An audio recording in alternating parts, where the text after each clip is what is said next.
friends, I'm Coley, this is Sweet Peaches Nutrition, and today I'm going to be sharing with you one of my favorite family recipes. We're going to be making meatball marsala, but don't worry, I have got vegan options for you. So this is a recipe that my dad has made for years, and he always makes it around the holidays, and so it tastes very wintry and Christmassy and delicious to me, but honestly, those are just mostly my associations. It's really great for any time of year, and it tastes good on its own, served with mashed potatoes, with rice, and honestly, I have even put it on a sub and made like a meatball marsala sub, and it is so good. So let's head to the kitchen and I'll show you how to make it. First, we are going to saute up our aromatics. So I'm going to add in about a tablespoon of butter. In this recipe, I'm using Flora butter, which is one of my favorite plant-based butters. It's dairy-free, vegan, and it cooks just like real butter does. So I highly recommend that one, or Califia makes a really good one as well. You can also use real butter if dairy isn't an issue, and you can even substitute in olive oil, which is a little bit more of an accessible option. I've made this with oil as well, and it turns out great. Then we're going to add in our shallot. Shallots are in the onion family, but they have a really nice kind of sweet final taste to them. I really like the way they work in this dish. So we're going to saute them up in the butter until they're translucent. You can see they got a little bit of color on them. And then we're going to add in our garlic. If you're new around here, you might not know, but it's very important that you cook your onions first and then add in your garlic, because garlic cooks much quicker.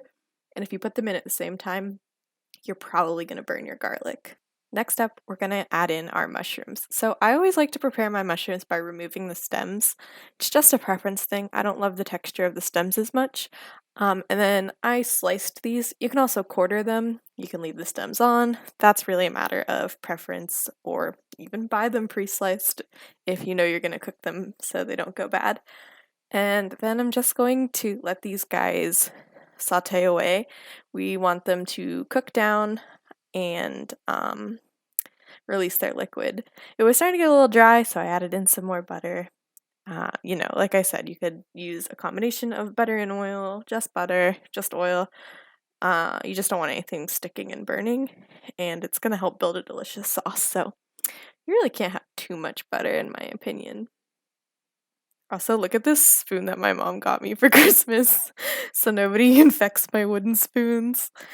Okay, I want to show you the meatballs we're going to be using. I love these. They are my favorite. They are gluten-free meat substitutes. We love. Beyond also makes them now. You can use whatever meatballs you like, or real meatballs if that's your thing. This recipe is great for everyone, no matter your dietary restrictions. I guess unless you don't like mushrooms, then this dish is not for you. So I'm just going to keep cooking these down. You can see how they are getting smaller, they are getting brown, they are getting tasty. That's exactly what we want to see. Okay, so the star of the show is Marsala wine. Obviously, that is what's going to give us delicious flavor here, and you need to make sure you buy a dry wine. They also sell a sweet Marsala that is used in desserts, and that will not taste good in this dish. And even ones that say like medium dry are not the best. You want to find a dry one, and then you're just going to dump the whole bottle in. This will cook down, the alcohol will cook off, and it'll make a really nice rich sauce. You just gotta let it cook down.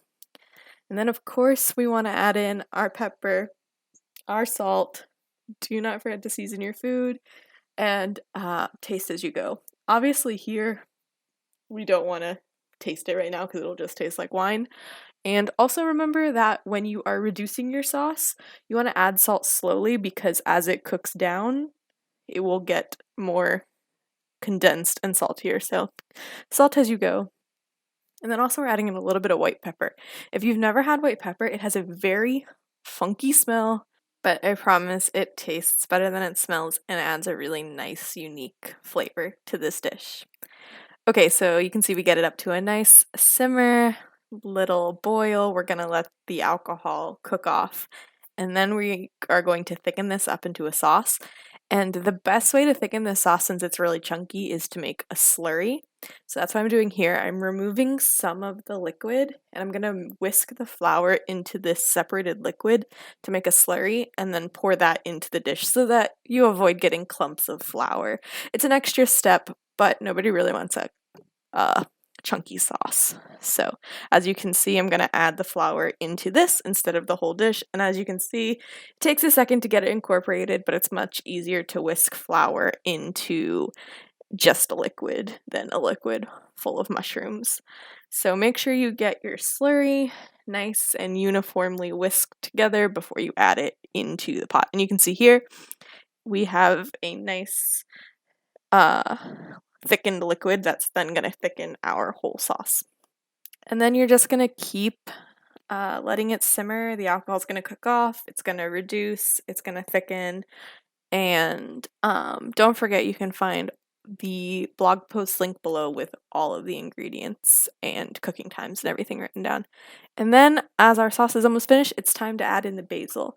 And now I know I've talked about these half-dried herbs before as well, but they really are amazing. You can chop up fresh basil. I wouldn't recommend dried basil just because you really want that nice fresh taste. I mean, you could use it, but definitely try to get fresh or this like half-dried is going to be your best bet. And you can see here, it's bubbling away. It definitely looks thicker. We are getting saucier. And then it is time to add in the meatballs. So cook your meatballs according to package instructions. I baked mine in the oven and they definitely stuck to the pan. That's okay. And then you're just going to want to mix your meatballs in, get them covered in sauce, and you are going to be ready to serve.